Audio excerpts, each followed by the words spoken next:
Hello everyone, Dan Keep with Jeet Physiology More, and this week's content is going to be more exciting than last week, I promise. So, what I'm actually going to do, I've covered some things like this in my videos before, but what I'm actually going to do this week is I'm actually going to teach you how to specifically kick higher. It's going to be more kind of like basics this week. I might go into phase 2 depending. I want everyone to please give me all your feedback. Number 1, whether you want me to do a phase 2. Number 2, what you want me to cover in this phase or phase 2. And then number 3, also I want you to give me any of your questions, concerns, maybe even tips and advice. I don't care if you've never been a part of martial arts lifestyle or never delved into any type of martial arts training. It does not matter. We must always have an open mind. And what that means is I've actually, a great example, I've studied nutrition now, and for 25 years I've studied fitness for almost as long. I went to school for both. My kid's mother, she knows, significantly more now, but back in the day, this was way back in 2009, 10, right before, or actually it was in 2010 because it was when I just started my schooling program for my personal training. And she said something because I told her I felt like I was lacking in my training, especially when I would go on like a long, hard run, do some hills, things like that.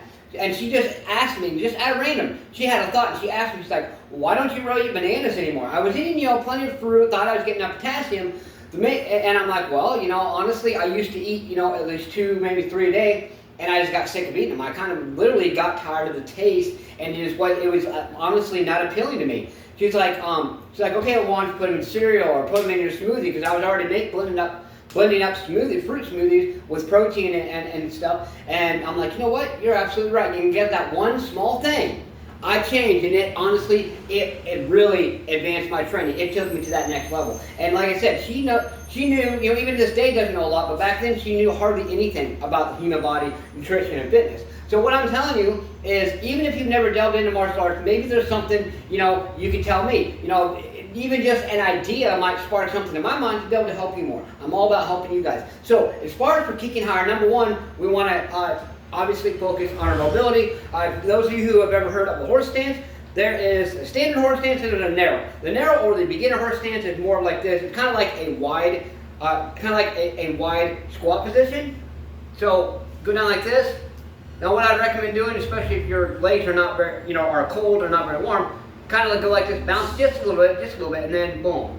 And then hold it for a little while. You're going to feel it, especially if you've done it hardly ever or never done it, you're going to feel it in your outer hips. You're going to feel it in your groin area. You might feel a little bit in other areas, but this is one good way. And then if you get a little fatigued, come up a little bit, go down a few more times, come up. And you just keep doing that over and over time again, and you will actually get a lot better at it. Now, if you want the advanced version, this is the only version I do anymore. Now, I do that version to add to my mobility, but as far as doing the horse stance itself, I go with what's called the standard horse stance or the wide version, and that is right here. And yes, I can actually hold this for a significant period of time. I feel nothing right now. I feel, a little bit of fatigue, only because I did some pretty damn intense training. But the thing is, that is one way. So help increase your mobility, and if you want to know more about that, I do have hip mobility, I do have mobility for kicks and things like that. I have all types of videos in my playlist that actually can help you. I'm actually working on getting someone to help me organize it more. I'm not very good with that. Not organization, I can organize things, but as far as like my playlist, I just realized literally before this video, I was looking through things, trying to get some new ideas, and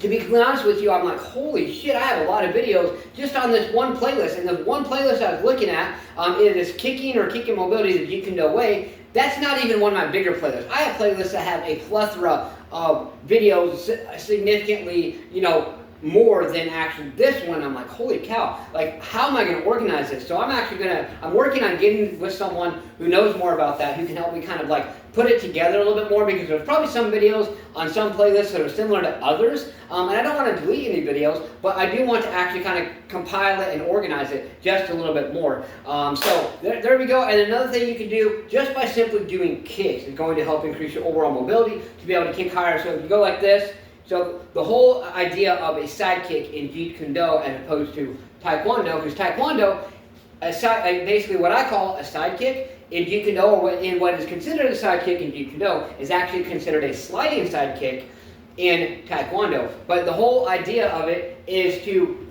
get that hip involvement, okay? So come up like this first, turn your leg like this, come out like this, boom, boom, boom, boom, Okay, and then you want to do the other side. And you can hold on to something if you need to, but just come out like this. You know, we all have a side that's not near the balance. Leg like this side here. Well, I'm actually a little on level 4 too. Oops. Boom, boom, boom, boom, boom. And then another extension of this, you can even come out like this and like that. So start by doing this. Practice these today. These 3 exercises I just showed you help learn to open your hips up a little bit more and get ready for a great week of some great content involving kicking higher and overall just basically helping with different exercises with mobility, things I've covered in the past in a basic realm, and I'm actually going to go a little bit just slightly more advanced, and then phase 2 is going to be even more things to get excited about. So let's do these things and embrace that discomfort today. Believe in yourself. Believe you can do it, and believe that you deserve it. Smack punch, kick that like button, just don't break it. Let's go and do something. Do more than what you did yesterday. Get your ass up today and grind. What have you done today to push yourself, to grind, to embrace that discomfort? Push yourself. Let's go.